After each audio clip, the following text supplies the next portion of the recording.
This is our beautiful boy Tiger, who is one-eyed and beautiful, 25 years old, I think.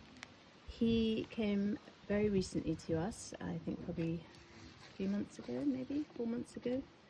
He's got the funkiest hairdo. I'm still trying to get to his fringe, but he's a little bit apprehensive about me snipping it.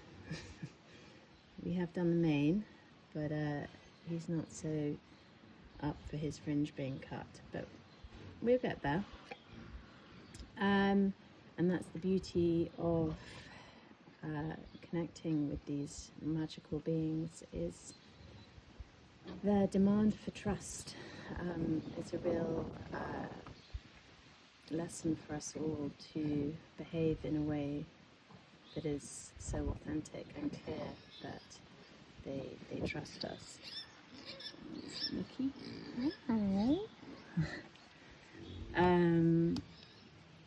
Mickey wants to come in. And Tiger, when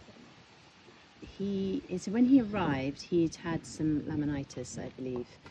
And so often is the way that we're taught to, oh,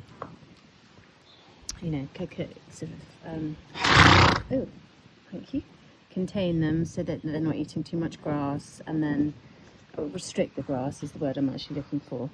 But Lightning taught me to take the fencing down and to allow them to work out how much grass they need. And again, as always when I share these stories, it's not about me being right or wrong or someone else being right or wrong. It's just the way that I've been taught by the herd. And so I have done with this with the whole herd. And what was interesting was that when we put Tiger out into the paddock, I have not seen a horse binge like that since we had Lightning in the beginning.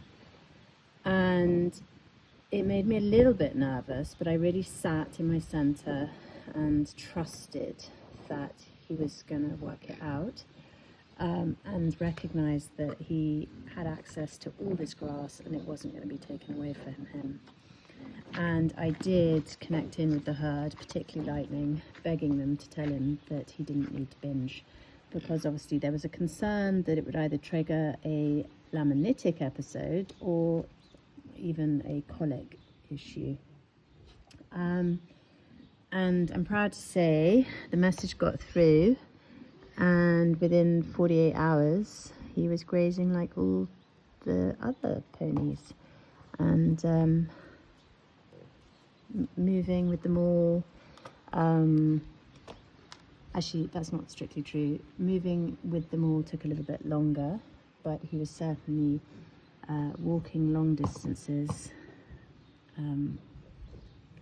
deciding where he wanted to go, deciding what he wanted to eat. And he's incredibly gentle. He can be quite aloof, but again, I think it's down to trust. You can't just force your way into his space.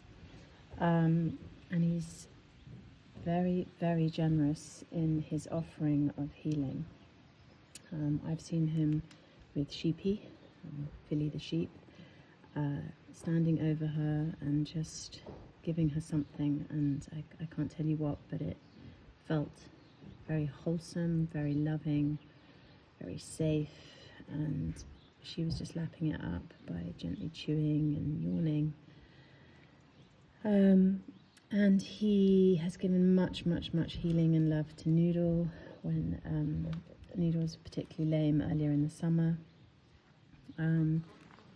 So yeah, he's pretty interesting chappy, and I really look forward to, it doesn't like that, learning more about him as the days and months go on. Alright, so this is Tiger, and I want to thank my friend Finn for dropping him here for retirement. Much love, everyone.